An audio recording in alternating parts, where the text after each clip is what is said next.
Ellis Goku 4071 here with my second game in the Legend of Zelda series review, Zelda 2, The Adventure of Link. Okay, being a fan of Zelda, being a fan of the first game, I had to play the second game, and I was so psyched for the second game, looking forward to it being just bigger and better, more dungeons, more items, better enemies, and a cooler bad guy, and everything that sequels are. And then I plug in this game, and it started out so different. It seemed like a side-scroller, and then you walk out of this place where you see this princess, and then it's the map again, and I'm like, cool, the game is, and then soon I found out I wasn't correct. And now let's talk about Zelda 2, The Adventure of Link. I'm going to first begin with the story. The story is that you are the same Link, the same guy, but there's this princess sleeping. Impa, I think her name is, who you don't really meet in this game. You have to go in the little sub thing to find out. Put her to sleep, and this is not the Zelda from the first game. Completely different princess. Princess Zelda. And that you have to go through many dungeons. And I'm not exactly sure about the story, but now let's talk about gameplay. The gameplay is that you have an overview world, and then you go into, when you go into an enemy area, you go into this little side-scrolling area, and you have to jab your enemies, and you get items, and there's like a dark cave that you can't, yet you have to figure your way out, and it's very Castlevania-like. It reminded me a lot of Castlevania, and I was never a fan of Castlevania. And they tried something new, and the game is good. Don't get me wrong. This game is actually a very good game. It's just, I was expecting something different. And as a gamer, I was let down.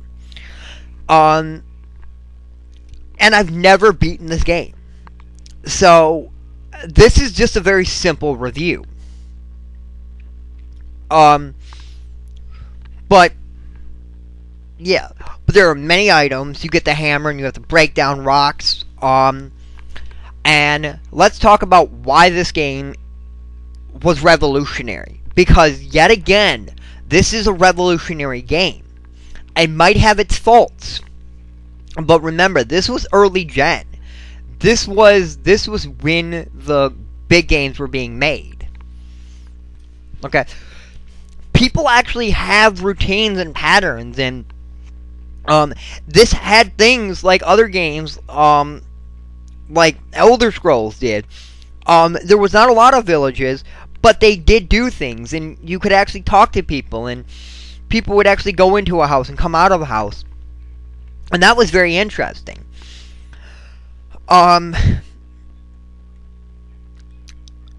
That's pretty much all I can talk about this game. I don't remember it much. And I have a lot of games I am playing right now. And I'm not replaying these games. This is pretty much me, how I remember these games. And, like, Zelda 1 I remember a lot. Zelda 3 I remember a lot. Ocarina of Time I remember a lot. This game didn't have that reminiscent feel because it was a letdown to me. And I have played it more recently than some other games, some other Zelda games. But yes, this is my review of the second Legend of Zelda game. And I give this game a 7. I don't know if I rate it, but I am going to start rating video games when I do them. And I give this a game a 7. It is a must-play. A 7.5. 7.5. Sorry about that. A 7.5. It is a must-play. It is a good game. But it isn't my type of game. And yes, my opinion is biased, because of the fact that I was a fan of the series, and it let me down, and a lot of my score is reminiscent of that letdown. Okay, this is Goku 4071 with my second Legend of Zelda video of the series review of Legend of Zelda. Please leave a comment or a video response if you like to, and if you have any suggestions, go ahead for future series reviews or anything you would like me to talk about. And please subscribe. I need more subscribers. Last time I tracked at 11. Hopefully I have more very soon. Goodbye.